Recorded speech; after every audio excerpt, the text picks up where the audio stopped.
with Dan Graziano. Here we go. Danny, I'll make a statement. You tell me if it's an overreaction. Let's start with this. The Steelers are better off proceeding without Aaron Rodgers. Is that an overreaction? It's not an overreaction. It's an overreaction. You guys make me do this every time I'm on the show. But he's not getting younger.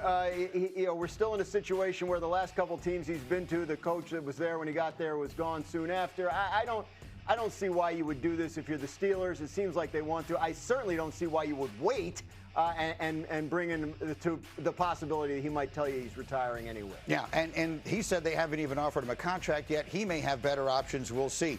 The next one requires a setup. DeAndre Hopkins is fascinated by the idea of Kyler Murray going to the Vikings. You see, he tweeted, K1 and JJ would be scary. So I'll ask you this. If Kyler Murray goes to the Vikings, that would make them Super Bowl contenders. Would that be an overreaction? It's not, because if the Vikings get competent quarterback play, they're going to be in this mix. 2 years ago, they won 14 games with Sam Darnold at quarterback. Last year, they managed to win 9 with pretty much nothing at quarterback, like actively detrimental quarterback play.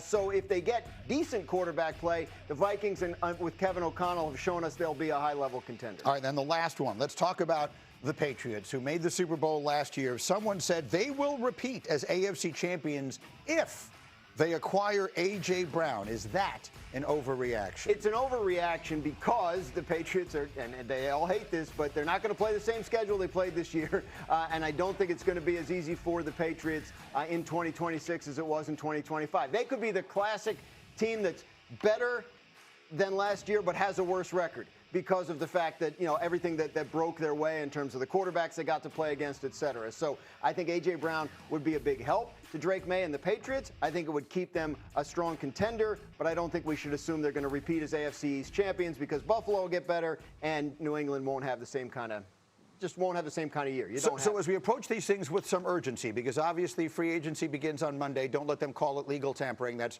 an oxymoron. Free agency begins on Monday for all intents and purposes.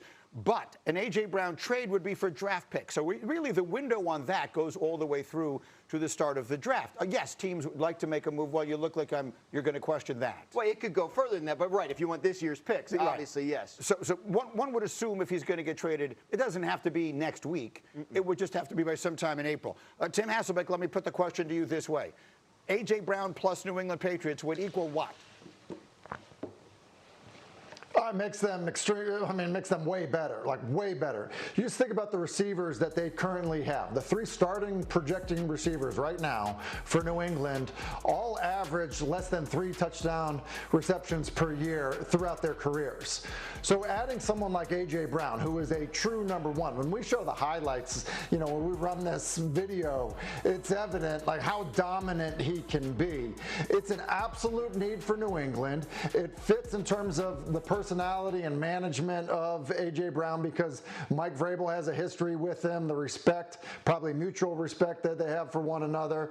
And so it feels like if Philadelphia is moving on from him, which is not talent-based whatsoever, that New England is the most logical fit in terms of how much they probably value him and how much better he would make them in New England. Here's the bottom line, though. Mike, you were a GM, which on some level is kind of like being a shopper, and this is an expensive price tag, right? It's going to cost a lot of picks, and he's an expensive player. How do you think they view it in New England? Yeah, great. I got some context for you. Matt, can you roll some audio for me, please? What? Try to get focused. If I shop at Neiman Marcus or Nordstrom or something, I've gotten to the point now in my life where if I want something, I can usually buy it. I don't, I'm sure Richard Miller and Elliott and Matt Groh will work and do everything that they can to help us sign the players within certain exceptions. I haven't even gotten that far. If you like something, usually just try to buy it. I like that philosophy. I've worked with a couple coaches just like that. Yeah. So A.J. Brown is going to the Patriots. We just don't know what the price is. In all seriousness, that is a head coach that knows we have a really good team. I drafted this player. He's exactly what we need. To Tim's point, we'll just pay the price. It's probably going to be a 1 something else. But he said that so matter of fact, there's no doubt to me he was trying to send a message. So you were in Indy last week, and all of you guys who were there came back with the same message, which is that the Eagles are holding fast, that they're not looking to move him and all that. It feels like posturing to me. That's what I would say if I was planning on trading him, or at least open to trading him. You want to make sure that everyone knows you don't have to. Right. that otherwise you're giving away your leverage. And I do think on some level, like the Eagles feel like there's a price point below which we would not go. They don't feel like they have to get rid of him. He could be on the 2026 team. They've shown an ability to manage all the craziness and have high-level success. So they want a lot for him. The price that Buffalo paid yesterday for DJ Moore is not going to dissuade the Patriots from asking a lot for A.J. Brown, who's a better player than DJ Moore. So I think this could drag. And frankly, cap-wise, it would help the Eagles to wait until June to do a deal like that. Joe. The macro is about how many wins can he help provide? How deep can you go in the playoffs? The micro is the quarterback evaluation. When Drake May is playing the way he's played so far, at the price point he's playing at, you owe it to yourself to do everything you can to surround him with the best possible talent. Buffalo did that when they brought in Stephon Diggs. Miami did that for Tua when they brought in Tyreek Hill. You saw the same thing with Jalen Hurts in Philadelphia when they brought in A.J. Brown. Young quarterbacks with a lot of potential, give them the weapons they need to push it over the top, and then when they become expensive, you ask them to raise the level of the wide receiver There play. is one very recent cautionary tale on this, and it is the Washington Commanders, who went further into the playoffs in 2024 than they had a right to expect, and then had this offseason. We're like, well, let's get Deebo Samuel. Let's get these plug-and-play guys. We're right there on the cusp. It didn't work out.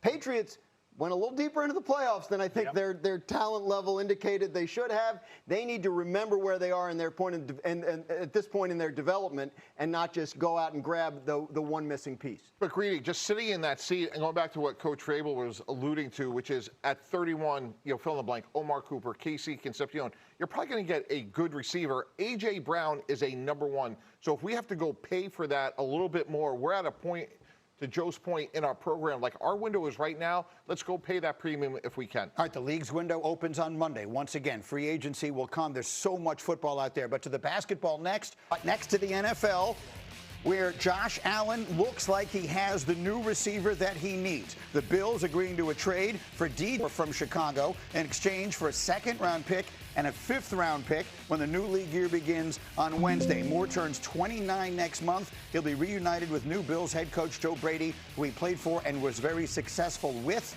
in Carolina. He'll be a welcome addition on a Bills team that's been relying less and less on the wide receiver position. In 2020, 72% of their targets went to wideouts. That has fallen every single year since. They fell all the way down to 55% a year ago. Dan Graziano, let me start with you. What should we take from this? This feels like a seismic move on some level for both teams. Bills desperately needed the help. Bears have cleared a lot of cap space. Bills needed a nominal number one wide receiver, and they feel like they have one in DJ Moore. Used their second-round pick to get him. So this is them saying, we didn't feel like whoever we were going to get with our second-round pick was going to help us as much as DJ Moore will this year. And the Buffalo, as we know, is in a win-now mode. You fire your coach after getting to the second round of the playoffs, you have to win. So that is their second-round pick, and that's what they've decided to do with it. For the Bears, DJ Moore became a bit of a surplus item. They've drafted in recent years, Luther Burden, Rome Odunze, Colston Loveland. The offense in the passing game will run through them. It's a run-heavy offense to begin with. So you get something of value for a player that, now you don't necessarily need, helps you create cap space. They made a bunch of moves over the past couple of days. They created almost $50 million in cap space as the Bears try to head into free agency and retool and get those 2 more wins than they had last year. Okay, so let me take both sides of this. Tim Hasselbeck is up with us early this morning. Hadn't had a chance to welcome you officially yet. Tim, let's take the Buffalo side of it. One of the several things it feels like the Bills really need was help in that wide receiver room. We just showed you the numbers. Does this feel like the move they need? Is this enough to help Josh Allen finally get over the top? Yeah, it's not enough, but it's definitely a good move. And, Dan, kind of characterized it as almost like a fringe number one wide receiver. I do think that's what you're getting with DJ Moore, but it's also why I think they're not done, addressing, the wide receiver room. Khalil Shakir is a very good player, but he's much better inside. You think about what they've done, like just this past year, 32-year-old Brandon Cooks is on the roster. He's been on 7 teams. And so, they need to improve. You've had the great graphic up in terms of production and targets to wide receivers in their offense. Sure, they've tended to run the football a little bit more, but they just they need better wide receivers to help their quarterback out. Quarterback is always a dependent position, no matter how good your quarterback is. So look, I think they could still address wide receiver in the draft. I think addressing wide receiver in free agency still with kind of like this next tier, maybe Darnell Mooney, maybe Romeo Doubs, guys like that could still end up at a place like Buffalo. Okay, so the Bills might still need a little bit of help, but it's a step in the right direction. Meanwhile, my general manager, Mike Tannenbaum, let's think about this from the Chicago side of this. Dan just pointed out they've cleared up a lot of cap space. What do you think they're using it for? Well, it's two things. One could be center Tyler Linderbaum from the Baltimore Ravens. Unexpectedly, Drew Dahlman, who was an effective center for them last year, retired Greeny, and then they need pass rush help. So when we talk about Max Crosby, Trey Hendrickson, maybe does Myles Garrett eventually, come loose from Cleveland? Those are some names to look at. And here's something else to consider. Well, here's Max Crosby, who would be immensely helpful to, obviously, to the Bears or any team. But the old axiom of win for today, develop for tomorrow applies here. Give them a ton of credit. Luther Burden was a second-round pick a year ago. They need him to step up along with Roma Dunze. That allowed them to move on from DJ Moore. And as Graz mentioned, tons of cap room, great opportunity for them. What are we thinking as far as all that cap space that gets cleared up there in Chicago? When you look at what the Bears did last year when Ben Johnson got there, it was, acquire 2 guards and sign a center, and they did that. Now, the center unexpectedly gone after 1 year.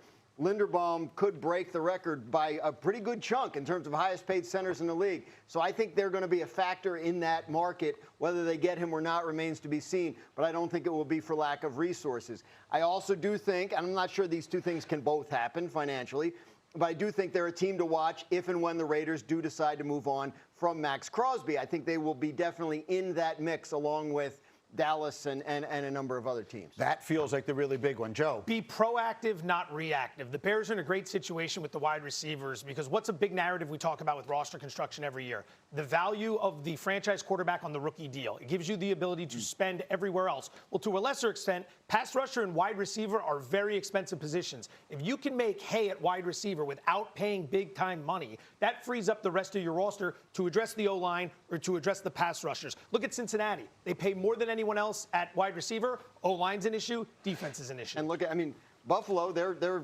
first-round pick or high second-round pick wide receiver didn't work out, so they end up having to spend to fix that. Really, to Joe's point, Colston Loveland, another skill player on a rookie deal. Ben Johnson loves using tight end. He's another reason they can move on from DJ Moore. It's go for it time for the Bears right now. All right.